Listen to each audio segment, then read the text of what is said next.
Okay, good morning everyone. We are here in Dawa Cafe and we are going to interview the CEO of Dawa Cafe, which is Ma'am Aya Carrion. So, Assalamualaikum. Waalaikumsalam. Are you ready to interview Ma'am Aya? Inshallah. Okay, so can you share a little about a personal background and how you started this business? We started this business 2021. Small business lang siya. It started with street food like tempura, squid balls, ganun. And then we add some refreshment like yung mais con yelo. Pero ano lang, konti pa lang nakakaalam kasi yung location hindi maganda dahil nandito kami sa loob, no? Pero after that, we started going outside. Like, we started with a food cart. Hindi pa yung ganito. Cart lang siya. Tapos, in front of choking. But that time, parang lagi kaming pinapaalis. They want us to move somewhere, ganon. So, nag-decide kami na bumalik na lang dito. Sabi namin, parang walang papaalis kasi parang nakakahiya naman sa part namin na lagi kaming papaalisin.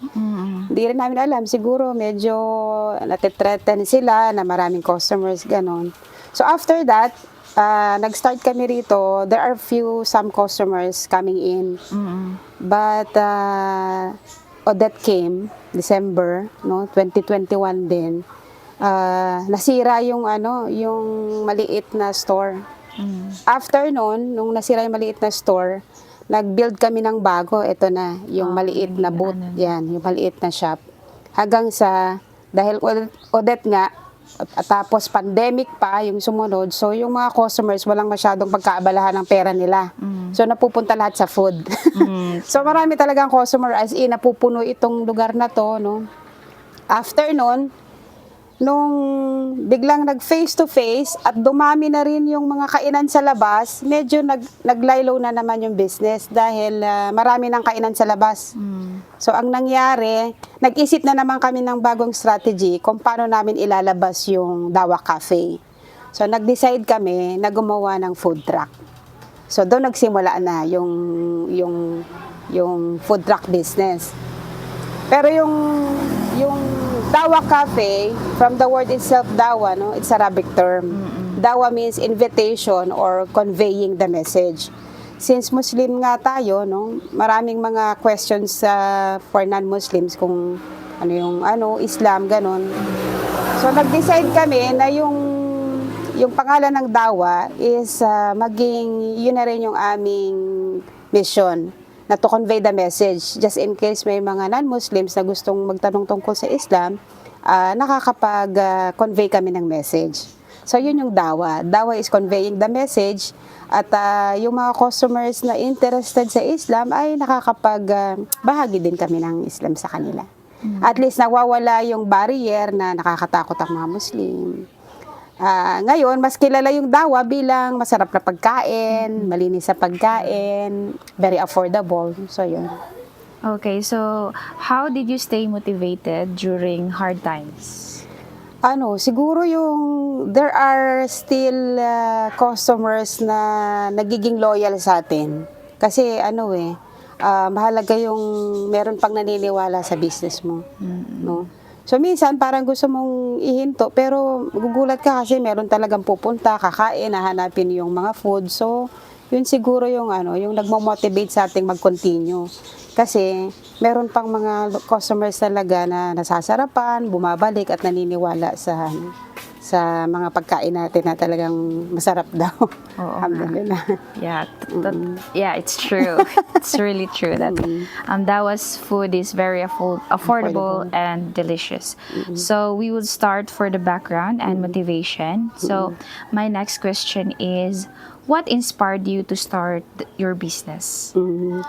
So, yung naging goal namin is, una, magkaroon ng konting pagkakakitaan, no? Siguro kahit konting income, no, para lang masustain because meron tayong masjid, Weba Mosque, no, and we have to sustain yung mga maintenance ng masjid. So kailangan natin ng income kahit paano. Plus, yun nga, ang reason namin is at least to convey the message of Islam. Kung ano yung, kasi Islam is one of the most misinterpreted religion. Yeah. So ibig sabihin, maraming hindi matamang paniniwala sa Islam na hindi alam ng tao that Islam is peace, no? Yeah. Islam is the most misunderstood religion when it comes to peace, when it comes to generosity, talagang nangunguna yung Islam, no?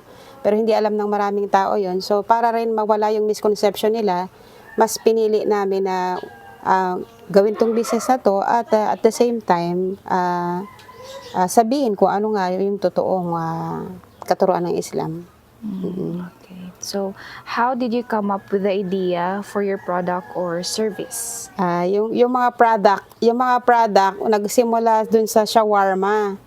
So nung na-create namin yung sabi namin kasi from street food, pagdagdag tayo ng ibang product since yung shawarma is an Arabic delicacy. Yeah. So nag-decide kami, sige, kabitan natin ng shawarma. So after nung shawarma, nag-click kasi nung before Odette, napakamura ng mga vegetable, mura yung meat, no? So, mura din yung shawarma. Siguro ako yung may pinaka-cheapest shawarma nung time na yun, kaya dumagsa yung tao. Pero after Odette, saka naman nagtaasan yung mga bilihin, kaya nag-add din kami ng price. After nung shawarma, tsaka pa nagkaroon uli ng mga karugtong yon kasi halos nasa same line sila, like yung nachos, yung beef fries, shawarma fries, pizza, halos lahat sila iisa yung mga ingredients, halos pare-pareho. So kaya dinagdagan natin. Nag-click naman dun sa tao yung ganon. Oh, and the people here in Talibon is very they really like our food, now especially the shawarma. Shawarma. Okay, so next is for the challenges and obstacles. So, what are some of the biggest challenges you faced when you start your business? At first, it's difficult because the way of life in Bohol, no, yung trabaho hindi stable, no, and very few yung mga job opportunities. Yeah. So yung customers is very seasonal, no, yung income kasi nila hindi naman stable. So, yun, medyo mag-a-adjust ka kasi not all the time maganda yung kita dahil may mga times na wala ring pera yung mga tao. So, mapapansin mo talaga na December, yun yung hype.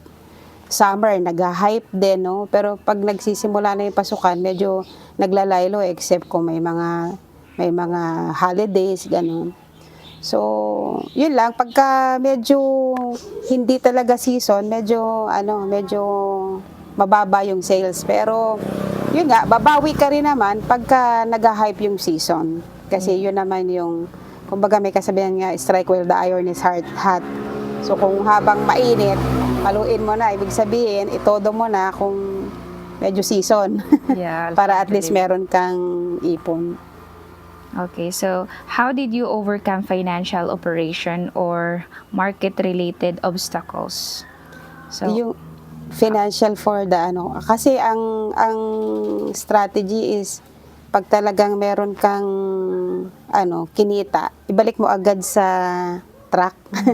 Ibalik mo agad sa Prada kasi kung ang gagawin mo, yung kita mo is ma-spend mo sa ibang bagay, wala na may ibabalik sa truck. So ang priority lagi pag nagka-income ka, ibalik mo doon sa product.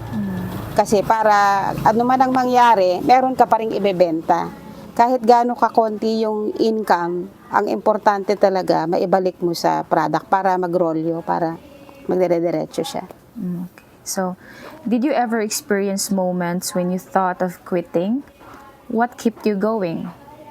Quitting hindi siguro kasi kahit gaano katamlay yung business, hindi ko talaga naisip yun kasi yun nga, meron pa ring naniniwala. Pero ang gusto ko pa nga magdagdag eh. Kasi marami tayong customers sa seaside na gusto magtayo daw sa Hitape, maglagay daw sa Tubigon, 'di ba? So, ang gusto ko pa nga magdagdag para yung ibang tao rin ng Bohol, gusto rin nila magkaroon doon sa lugar nila dahil walang ganito. So, the first time silang nakakita ng mga ganitong truck na ganito yung mga product. So, hindi siguro kahit gaano katamla yung business, as long as meron pang mga taong naniniwala, that keeps me going. Yeah. In doing business, we should never give up. Oo. For the second part of the interview, which is the success and growth, so I will be the one to interview you, ma'am. My name is Trisha Jane Cajes. So, good morning, Ma'am Aya. Good morning. So, what do you consider the key factors to your success? Siguro yung success is from Allah. Alhamdulillah. Kasi we Muslims, we believe that whatever happens, it's the destiny that Allah gave us. No? So kahit, at saka sa amin, naniniwala kami whether good or bad yung mangyari. Nakadestin yun. No? As long as nagtatry ka. No? Kahit na ito ay kaunti or madami, ito ay galing pa rin kay Allah. So, ang success is always from Allah na pinagpapatuloy niya yung ganitong business kasi meron kaming mission na, yun nga, maklear yung misconception about Islam at mabigay yung message ng Islam and to give people the best product. No? What was the turning point that helped your business grow and become well-known? Mahalaga yung media. Oo, mas mahalaga yung media kasi minsan nga hindi yung post is nakakatulong sa FB, no, yung mga post sa page. Pero yung customer mismo, sila mismo yung nagpipicture sa product at nakikita ng mga friends nila. So yung mga customers din, sila din yung medium para makilala ng iba. Minsan i-share nila sa mga Facebook post nila tapos makikita ng iba, so tapos pupunta sa amin. So nakakatulong yun, yung mga Facebook post. Plus, of course, syempre, yung presentation ng parada, kasi hindi yan pipicturean, hindi maganda. Kaya dun sa mga staff ng Dawa Cafe, lagi nilang minimake sure na Instagrammable yung product. Oo. Para at least, ay, ang ganda, sarap picturean. Ayun. So, yun yung key. So, next is, how do you measure success in your business? Is it about profits, customer satisfaction, or something else? Ayun, maganda yun, yung customer satisfaction. So, success is about customer satisfaction.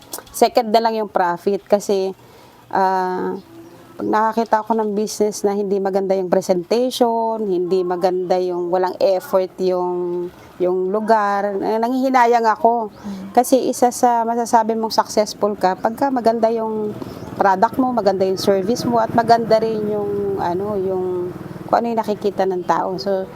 So yun ang maganda. Pagka yung mga tao nagugustuhan yung lugar, yung pagkain, successful yung business na yun.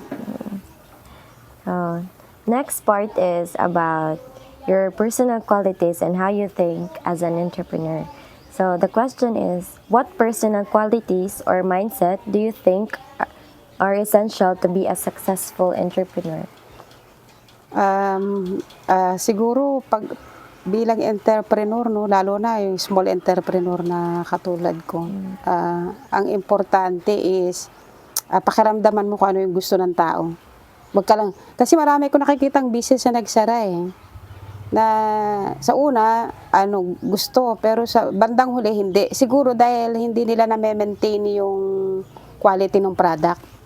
So, mahalaga na kailangan ma-maintain mo yung quality ng product, tapos kailangan na nag-stick ka doon sa mga product na ginagawa mo, no? Kasi pag masyado ring paiba-iba, parang hindi rin alam ng tao kung ano yung gusto mong i-offer. So, dapat nag-stick ka doon sa product mo at hindi mo inaalis yung quality. So, how do you deal with failure or setbacks? Failure, yun nga, accepting the destiny. If the income is low, it's alhamdulillah, it's from Allah. Kung mataas, alhamdulillah. Alhamdulillah is all praise and thanks is to Allah. No, because we believe na kahit gaano kasipag mo, kung hindi 'yun ang para sa iyo, hindi ibibigay sa iyo, no?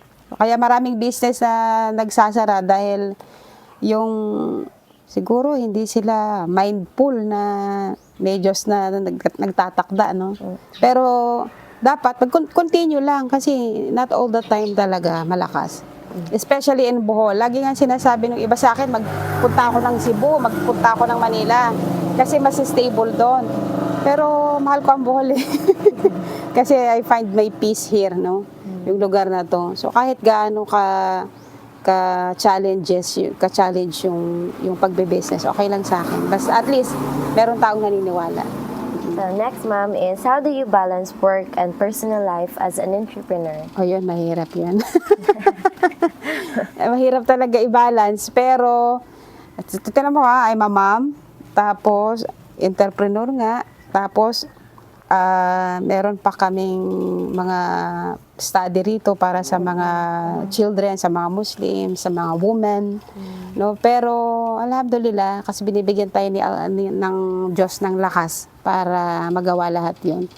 So ang pagbabalanse sa morning pa lang talaga lahat ng para sa Dawa Cafe ginagawa ko na. The rest will be for the house, for my husband, for my family, no? Para din dito sa ano. So balance. So next is, what advice would you give to someone who wants to start their own business in the Philippines?